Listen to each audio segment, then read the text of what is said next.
TV 46 Malenadu ವಾರ್ತೆಗಳು. ನಾನು ಮೇಘನಾ ಲೋಕೇಶ್.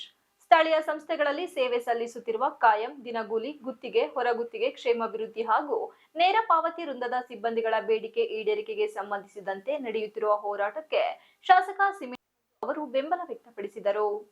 ಪ್ರತಿಭಟನೆ ಸ್ಥಳಕ್ಕೆ ಭೇಟಿ ನೀಡಿ ಮಾತನಾಡಿ, ಯಾವುದೇ ಸರ್ಕಾರಗಳು ಪೌರ ಕಾರ್ಮಿಕರನ್ನು ಬೀದಿಗೆ ತಂದು ನಿಲ್ಲಿಸಬಾರದು. 4 ಲಕ್ಷ ಕೋಟಿ ಬಜೆಟ್ ಮಂಡಿಸುವ ಸರ್ಕಾರದಲ್ಲಿ ಪೂರ್ವ ಕಾರ್ಮಿಕರ ಬೇಡಿಕೆಗಳನ್ನು ಈಡೇರಿಸುವಲ್ಲಿ ಕಾಳಜಿಯನ್ನು ವಹಿಸಬೇಕು ಎಂದರು. ಪೌರ ಕಾರ್ಮಿಕರ ಇಲಾಖೆಯಲ್ಲಿ ಕಾರ್ಯನಿರ್ವಹಿಸುವ ಸಿಬ್ಬಂದಿಗಳನ್ನು ಇತರೆ ಸರ್ಕಾರಿ ಉದ್ಯೋಗಿಗಳಂತೆ ಪರಿಗಣಿಸಬೇಕು. ರಾಜ್ಯದ ಮುಖ್ಯಮಂತ್ರಿಗಳಾದ ಸಿದ್ದರಾಮಯ್ಯ, ಪೌರ ಆಡಳಿತ ಸಚಿವ ರೆಹಮಾನ್ ಖಾನ್ ಅವರು ಕೂಡಲೇ ಇದರ ಬೇಡಿಕೆಗಳನ್ನು ಒಪ್ಪಿಕೊಳ್ಳಬೇಕು ಎಂದು ಒತ್ತಾಯಿಸಿದರು. ನಿಮ್ಮ ಹೋರಾಟ ನ್ಯಾಯಸಮ್ಮತವಾಗಿದ್ದೇ ಈ ಬೇಡಿಕೆಯನ್ನು ಸದನದ ಒಳಗೂ ಹೊರಗೂ ಚರ್ಚಿಸಿ ಸರ್ಕಾರದ ಮೇಲೆ ಒತ್ತಡ ಏರಿ ಈಡೇರಿಸಲು ಪ್ರಯತ್ನಿಸುತ್ತೇವೆ ಎಂದು ಭರವಸೆ ನೀಡಿದರು. ಪೌರ ಕಾರ್ಮಿಕರ ದೀರ್ಘ ಹೋರಾಟ. ಪೌರ ಕಾರ್ಮಿಕರು ಕಳೆದ 4 ವರ್ಷಗಳಿಂದ ತಮ್ಮ ಹಕ್ಕುಗಳಿಗಾಗಿ ಹೋರಾಟ ನಡೆಸುತ್ತಿದ್ದಾರೆ. ಸರ್ಕಾರ ಈ ಬೇಡಿಕೆಗಳನ್ನು ಶೀಘ್ರವಾಗಿ ಪರಿಗಣಿಸಿ ಕಾನೂನಾತ್ಮಕವಾಗಿ ಈಡೇರಿಸಲು ಕ್ರಮ ಕೈಗೊಳ್ಳಬೇಕು ಎಂದು ಅವರು ಒತ್ತಾಯಿಸಿದರು. ಬೇಡಿಕೆ ಸರಿಯಾಗಿದೆ. ನ್ಯಾಯವಾಗಿ ನೀವೇನು ಪೌರಾಡಳಿತ ಇಲಾಖೆ ಇದೆ, ನಿಮ್ಮ ಡಿಪಾರ್ಟ್ಮೆಂಟ್ಗೆ ಹೆಚ್ಚಿನ ಪ್ರಾಶಸ್ತ್ಯ ಕೊಡಬೇಕು. ದಿನ ಬೆಳಗಾದ್ರೆ ನಾವು ಟೌನ್ ಒಳಗೆ ಎಂಟ್ರಿ ಆಗೋದಕ್ಕಿಂತ ಮುಂಚೆ ತಾವು ಬಂದು ಕೆಲಸ ಶುರು ಮಾಡ್ತಾರೆ. ಖಂಡಿತವಾಗ್ಲೂ ಕೂಡ ತಾವು ಏನು ಇವತ್ತು ಪ್ರತಿಭಟನೆ ಕೂತಿದ್ದೀರಾ, ಇದು ನ್ಯಾಯಯುತವಾಗಿದೆ. ಖಂಡಿತವಾಗ್ಲೂ ಕೂಡ ನಾವು ರಾಜ್ಯ ಸರ್ಕಾರಕ್ಕೆ ತಮ್ಮ ಸಚಿವರಾದಂಥ ರಹೀಂ ಖಾನ್ ಅವರು ಇರ್ಬೋದು, ಅದೇ ರೀತಿಯಲ್ಲಿ ಮಾನ್ಯ ಮುಖ್ಯಮಂತ್ರಿಗಳ ಗಮನಕ್ಕೆ ನಾವು ತರಲಿಕ್ಕೆ ಪ್ರಯತ್ನ. ಆಮೇಲೆ ಸರ್, ಈಗ ನಮ್ಮ ಕರ್ನಾಟಕದಲ್ಲಿ 313 ಏಲ್ಬೆಗಳಿದೆ. ನಮ್ಮ ಪುರಸಭೆ, ನಗರಸಭೆ, 10 ಕಾರ್ಪೊರೇಷನ್ಸ್, ಟೌನ್ ಪಂಚಾಯತಿ ಎಲ್ಲ ಸೇರಿ. ಆದರೆ ಒಂದು ತಾಲೂಕಲ್ಲಿ ಸುಮಾರು 30 ರಿಂದ 40 ಗ್ರಾಮ ಪಂಚಾಯತಿಗಳು ಬರ್ತವೆ. ಅವರನ್ನ ಸರ್ಕಾರಿ ನೌಕರರು ಅಂತ ಪರಿಗಣಿಸಿದ್ದಾರೆ. ಆದರೆ ನಮ್ಮ ಒಂದು ತಾಲೂಕಿಗೆ ಸಕಲೇಶಪುರ ಪುರಸಭೆ ಒಂದೇ ಇರೋದು. ಆದರೆ ಒಂದು ಗ್ರಾಮ ಪಂಚಾಯತಿಗಳಿಗೆ ಹೋಲಿಕೆ ಮಾಡ್ತು ಅಂತಂದ್ರೆ ಸಂಖ್ಯೆಗಳಲ್ಲೂ ಕೂಡ ಗ್ರಾಮ ಪಂಚಾಯತಿ ಜಾಸ್ತಿನೇ ಇದೆ. ಆದ್ರೂ ಮತ್ತೆ ನಮ್ಮ ಒಂದು ಸಂಸ್ಥೆ ಸ್ಥಾಪನೆ ಆಗಿರೋ ಬ್ರಿಟಿಷ್ ಕಾಲದಲ್ಲಿ ಇವ್ರದ್ದು 59 ಮಾಡಿರೋದು. ಆದ್ರೆ ಇವರನ್ನ ಸರ್ಕಾರಿ ನೌಕರ ಅಂತ ಪರಿಗಣಿಸಿದ್ದಾರೆ, ನಮ್ಮನ್ನ ಅರೆ ಸರ್ಕಾರಿ ಅಂತ ಪರಿಗಣಿಸಿದ್ದಾರೆ. ಮತ್ತೆ ಇಲ್ಲಿ ಕೆಲಸ ಮಾಡಿ ಸುಮಾರು ಒಂದು 25 ವರ್ಷದಿಂದ ನಿಮಗೆ ಗೊತ್ತಿಲ್ಲ ಸರ್ ಕೆಲಸ ಮಾಡ್ತಾ ಇದ್ದಾರೆ. ಅವ್ರನ್ನು ಕೂಡ ಕಾಯಮಾತಿ ಮಾಡಿಲ್ಲ. ಇವೆಲ್ಲ ನಮ್ಮಲ್ಲಿ ಡ್ರಾಬ್ಯಾಕ್, ನ್ಯೂನತೆಗಳು ನಮ್ಮ ಇಲಾಖೆಯಲ್ಲಿ ಇದೆ ಸರ್. ಅದಕ್ಕೋಸ್ಕರ ನಾವು ಈ ತರ ಹೋರಾಟ ಮಾಡ್ತೀವಿ.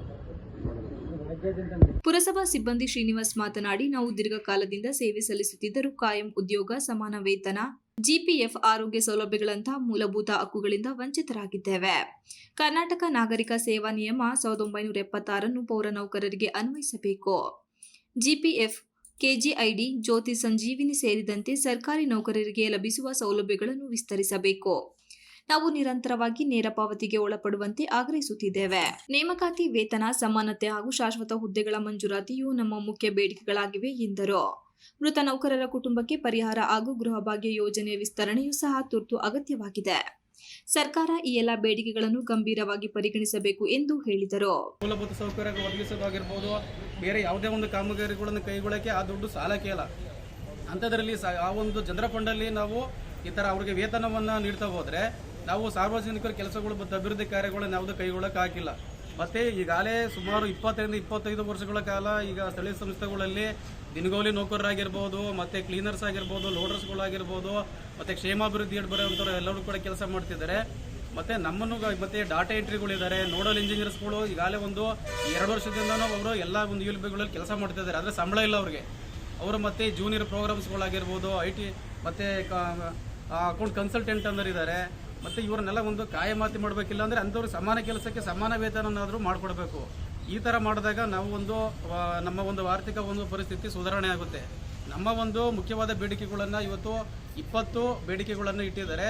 ನಿನ್ನೆ ನಮ್ಮ ಮಾನ್ಯ ಒಂದು ಅಧ್ಯಕ್ಷರು ಪ್ರಭಾಕರ್ ಅವರ ಬೀದರ್ನಲ್ಲಿ ಭಾಗವಹಿಸಿದಂಥ ಒಂದು ಪ್ರತಿಭಟನೆಗೆ ಮಾನ್ಯ ಪೌರಾಡಳಿತ ಮತ್ತು ಅಜ್ಜು ಸಚಿವರಾದಂಥ ರಹೀಂ ಖಾನ್ ಸಾಹೇಬರು ಕೂಡ ಭೇಟಿ ಕೊಟ್ಟಿದ್ದರು. ಅವರು ಕೂಡ ಈ ಸಂದರ್ಭದಲ್ಲಿ ನಾನು ಮುಖ್ಯಮಂತ್ರಿಯವ್ರ ಜೊತೆ ನಾನು ಚರ್ಚೆ ಮಾಡ್ತೀನಿ ಅಂತ ಹೇಳಿದ್ದಾರೆ. ನಮ್ಮ ಈ ಒಂದು ಬೇಡಿಕೆಗಳು ಏನಿದೆ ಇವು ಈಡೇರೋ ತನಕ ಕೂಡ ಈ ಒಂದು ಮಾನ್ಯ ಒಂದು ರಾಜ್ಯಾಧ್ಯಕ್ಷರ ಒಂದು ಅಪ್ಪಣೆ ಮೇರೆಗೆ ಈ ಒಂದು ಧರಣಿ ಮುಂದುವರಿತಾ ಇರ್ತದೆ.